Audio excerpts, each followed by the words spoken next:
అంటే ఎలా స్టార్ట్ అయింది ఈ జర్నీ పుష్పతో? పుష్ప మామూలుగా యాజ్ యూజువల్గా ప్రతి మూవీకి ఆఫీస్కి వెళ్ళి ఆడిషన్ ఇస్తాము. కానీ వీళ్ళు నాకు ఫోన్ చేసి ఇట్లా సీన్ పేపర్స్ పంపించి కొంచెం స్లాంగ్ చాలా ఇంపార్టెంట్ అండి మాకు. డైలాగ్స్ కంటెంట్ సేమ్ లేకపోయినా పర్లేదు కానీ స్లాంగ్ మాత్రం చాలా కావాలి ఇంపార్టెంట్ అని చెప్పేసి అంటే అది ఒక 4-5 డేస్ బాగా ప్రాక్టీస్ చేశాను. చేసిన తర్వాత వెళ్ళాను. నాతో పాటు వేరే సేమ్ నాకు పిలిచినట్టుగానే చాలామందిని పిలిచారు. అందరు ఆడిషన్ తీశారు. వేరే వాళ్ళు చేసేది చూస్తూ ఉంటే నాకు చాలా భయం వేస్తుంది. ఎందుకంటే వాళ్ళు చాలా బాగా చెప్తున్నారు. స్లాంగ్ కూడా చాలా బాగా మాట్లాడుతున్నారు. నాకు అంత ఫ్లో కూడా రాదు. యాక్చువల్గా ఆడికి వెళ్ళాక వాళ్ళు చెప్పేది చూసి నేను నేర్చుకున్నాను. అంటే ఇలా కూడా చెప్పొచ్చా వాళ్ళు ఎక్కడ తగ్గి మాట్లాడుతున్నారు, ఎక్కడ కొంచెం పొడి పొడిగా వస్తుంది, మెయిన్ ఎస్పెషల్లీ ఏది వాళ్ళు ప్రెస్ చేసి మాట్లాడుతున్నారు అని కొంచెం అబ్జర్వ్ చేశాను. చేసి నేను కూడా అక్కడ అంటే నా సన్ క్యారెక్టర్లో ఒక బాబుని జశ్వంత్ ఒక అబ్బాయిని పెట్టారు. ఇంకా ఒకటేమో చిన్న బాబుది, ఒకటేమో పెద్ద బాబు పెద్ద అయిన తర్వాత ఏంటంటే 2 ఆడిషన్ ఇచ్చిన తర్వాత భయం ఏమవుతుంది అని ఒకటి భయం అనమాట. సరే ఇంటికి వచ్చా. ఫైనల్గా ఇంటికి వచ్చిన తర్వాత మీకు ఇంకో విషయం కూడా చెప్తున్నాను. మా పిల్లలిద్దరు యూఎస్లో ఉంటారు. నేను ఎవరికి చెప్పుకోవాలి, ఎందుకంటే నన్ను పిలిచారు అన్న తర్వాతకి నేను ఆడిషన్లో సెలెక్ట్ అవ్వలేదు అనుకుంటే అదొక మైనస్. కాబట్టి నేను ఎవరికి చెప్పలేను. నేను చేస్తానంటే ఎక్కువ మా చిన్నపిల్ల ఎక్కువ ఉంటుంది, అంటే ఓర్పుగా ఒక మదర్ లాగా ఉంటుంది. పెద్ద పిల్ల కొంచెం వర్క్ ఎక్కువ చేస్తుంది, అది మగవాళ్ళలాగా పని చేస్తుంది. ఆడపిల్ల కొంచెం చిన్నపిల్ల నాకు కొంచెం కనెక్టింగ్ ఉంటుందంట. చిన్నోడ నాకు ఇట్లా సీన్ పేపర్ ఇచ్చారు, నేను నీకు పంపిస్తాను, నువ్వు దానికి తెలుగు సరిగ్గా రాదు అంటే రానట్టేం కాదు, తెలుగు అమ్మాయి కాబట్టి బాగానే వస్తుంది, కానీ ఒత్తులు అవన్నీ తెలియదు అనమాట. నేను మాట్లాడేది నువ్వు విను, ఒకవేళ అంటే ఇంటా కొద్ది తనకు కూడా అలవాటు అవుతుంది కదా. అలా ఆ పాపకి ఒక 10-15 సార్లు చెప్పాను. బాగుంది మమ్మీ, నాకైతే స్లాంగ్ అవునో కాదో తెలియదు, కానీ నువ్వు మాట్లాడేది మాత్రం నాకు అర్థం కావట్లేదు అనింది. సరే నీకు అర్థం కాకపోతే నాకు కావాలి, అర్థం అయితే తెలుగు అవుతుంది, అర్థం కాకపోతేనే చిత్తూరు స్లాంగ్ అవుతుందని చెప్పేసి సరే అని చెప్పేసి ఇక వెళ్ళాను, చేశాను. హ్యాపీగా చేసి వచ్చిన దగ్గర నుంచి ఫోన్ చేద్దామా ఏమని అనుకుంటారా, మెసేజ్ పెడదామా ఏమనుకుంటారు. సుకుమార్ సార్కి నాకు నెంబర్ ఉంది కానీ నేను ఎప్పుడు ఫోన్ మెసేజ్ ఏం చేయలేదు. నాకు అంత ధైర్యం సరిపోలేదు కూడా. అక్కడే ఏడీస్ ఉంటారు కదా. సరే ఏమేమి సార్ అంటే ఇంకా సార్ చూడలేదమ్మా, చూసిన తర్వాత చెప్తారు. ఒక 2 సార్లు అడిగాను. 3ఓసారికి సిగ్గు అనిపించింది. ఇంకా వద్దు, ఎందుకు అయితే అవుతుంది లేత లేదు, ఇన్నిసార్లు బాగుండదు. తర్వాత వంగ 6 months దాటిపోయింది. అప్పుడు ఒక మంచి రోజు, ఒక ఫైన్ డే, ఒక ఫైన్ టైం, నా టైం స్టార్ట్ ఫోన్ వచ్చింది ఈవినింగ్ 7 ఆ టైంలో. మ్యామ్ ఇట్లా మైత్రి మూవీస్ నుంచి సో మీకు ఏమైనా మూవీస్ ఉన్నాయా, డేట్స్ ఎలా ఉన్నాయంటే ఒక్క క్షణం కూడా ఆలోచించలేదండి ధనుష్ గారు. సార్ అన్నీ ఫ్రీ సార్, మొత్తం ఫ్రీ సార్, ఏం లేవు సార్, అన్నీ ఫ్రీ సార్. సరే CEO కాల్ చేస్తారమ్మా మైత్రి మూవీస్ నుంచి, పేమెంట్ మాట్లాడతారు. సరే సార్. మరి పుష్ప పార్ట్ 2లో కూడా మీ రోల్ ఉంది. సో ఏమన్నా కొంచెం స్టోరీ ఏమన్నా తెలుసు? లేదు. మీకు కంప్లీట్గా ఫస్ట్ మీ క్యారెక్టర్ ఒకటే చెప్తారా, మొత్తం స్టోరీ చెప్పి? నాకు స్టోరీ ఏం తెలియదు సార్, అసలు నాకు స్టోరీ ఏం తెలియదు. నాకు ఇందాక కూడా ఇంటర్వ్యూలో చెప్పాను, నాకు ముందే ఇలా ఉంటుంది క్యారెక్టరైజేషన్, నువ్వు నీ కొడుకుతో ఇలా ఉండాలి, అది ఇది నాకు అసలు ఏమీ తెలియదండి. జీరోతో పోతాను లొకేషన్లోకి, జీరోతో పోయి ఆడికి వెళ్తాను. అప్పటికప్పుడు ఆ రోజు సీన్ పేపర్ కూడా ముందు ఇవ్వరు మాకు.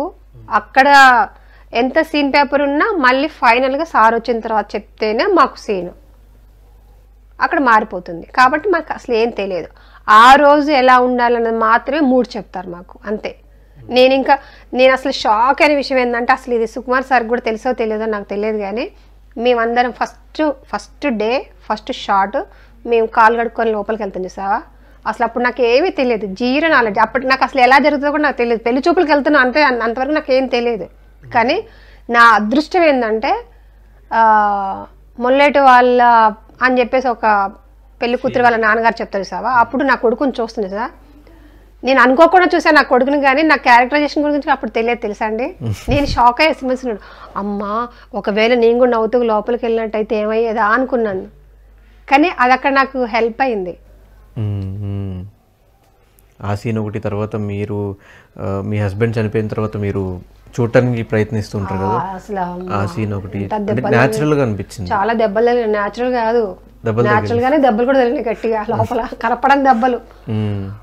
సార్ అసలు కాంప్రమైజ్ అవ్వడగా, సుకుమార్ సార్ ఇలా ఉంటాడు కెమెరా ముందు, అసలు రావాలా అవుట్పుట్ అనుకుంటారు. అంతే అంటారు, జాగ్రత్త చెయ్యి అని చెప్తారు. కానీ ఆయనకి సార్కైతే రావాలి ఏదైతే అనుకున్నారు.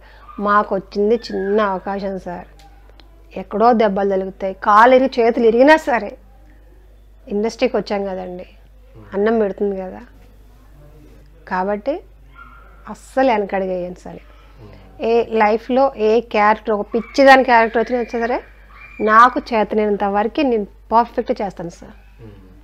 మంచి టైంలో ఫోన్ చేశారు, కొంచెం పేమెంట్ చూడండి, మనకి ఫర్దర్గా నెక్స్ట్ మూవీస్ ఉన్నాయి, ఇది కాదు కదా అన్నారు. నేను వాస్తవం చెప్తున్నాను, దానికి డబ్బులు ఇవ్వకపోయినా చేసేదాన్ని. పేమెంట్ అయితే మీకు తక్కువే వచ్చిందా? అంటే ఓ అని కాదు, అలా అని తక్కువ అని కాదు, బాగానే ఇచ్చారు. పేమెంట్ మాత్రానికి వాళ్ళు ఎంత ఇచ్చినా నేను యాక్సెప్ట్ చేద్దాం అనుకున్నాను. కానీ వాళ్ళకి తెలియదు కదా ఆ విషయం, నా మైండ్లో ఉన్నది వాళ్ళకి తెలియదు కదా, వాళ్ళేమనుకున్నారో నాకు తెలియదు. సరే మాట్లాడారు. ఇంకా వాసన చెప్పాలంటే నాకు చెప్పిన దానికంటే కూడా ఎక్కువే ఇచ్చారు వాళ్ళు. నాకు నేనే షాక్ అయ్యా, నాకు పేమెంట్ ఇచ్చినప్పుడు. అదే నేను ఇంత కదా మాట్లాడింది, వీళ్ళు ఇంత ఇచ్చారు ఏందా, ఒకవేళ పొరపాటున డేస్ ఏమైనా ఎక్కువ వేసుకున్నాను కదా, కానీ నెక్స్ట్ టైం కూడా వాళ్ళు అదే పేమెంట్ ఎక్కువ ఇచ్చారు. ఓకే వీళ్ళు ఇంత అనుకున్నారనమాట, హ్యాపీ, చాలా హ్యాపీ. సో ఇప్పుడు మీ మైండ్లో వాయిస్ తెలిసిపోయింది కాబట్టి నెక్స్ట్ టైం నుంచి ఎవరైనా పెద్ద సినిమాకి ఆఫర్ వచ్చేవాళ్ళు ఇప్పుడు పేమెంట్ ల్యాప్ చేస్తారులే అనుకుంటారు. ఎక్కువ పేమెంట్కి అయితే నేను ఇదేమనండి, కానీ మరీ తక్కువ చెప్పినా కూడా నేను చెయ్యను, ఎందుకంటే నేను కూడా బతకాలి కదా, మరీ అయ్యా అట్లా అడుకోలేం కదా. చెప్పారా అంటే మీకు స్టార్టింగ్ బన్నీ గారితో సినిమా, ఇది పుష్ప సినిమాకి తీసుకుంటున్నామని చెప్పారా? చెప్పారు. అంటే మీకు కన్ఫర్మ్ అయిపోయిన తర్వాత మీ హ్యాపీనెస్ని ఎవరితో షేర్ చేసుకున్నారు, ఎలా అనిపించింది? ఇంకెవరైనా మా పిల్లలేనండి, ఏదైనా పిల్లలతోనేనండి.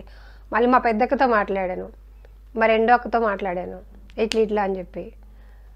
వాళ్ళు కూడా ఇంకా అసలు ఫస్ట్ డే షూటింగ్కి వెళ్ళేటప్పుడు అయితే అమ్మా నాన్న ఉంటే చెప్పుకునేవాళ్ళు, ఆప్షన్ లేదు. ఇంకా మా అత్తయ్యకి అంతగా తెలియదు ఫస్ట్ సినిమాలో అంత గురించి. మా మామయ్య లేరు, మా మామయ్య కొంచెం సాంగ్స్ పాడతారు, పాత సాంగ్స్, ఎన్టీఆర్ ఫ్యాన్స్ అట్లా అనమాట, ఆయన లేరు. మా హస్బెండ్ కూడా అంతగా తెలియదు, అవునా సూపర్ అంత తెలియదు. ఇంకెమ్మటే మా పెద్దక్కకి చెప్పాను, అక్క ఇట్లా రెండో అక్కకి చెప్పాను. ఫస్ట్ డే షూటింగ్కి వెళ్ళేటప్పుడు టెన్షన్, లొకేషన్కి వెళ్ళేటప్పుడు ఆన్ ద వేలో ఒకటే టెన్షన్ అనమాట. ఇంకా నేను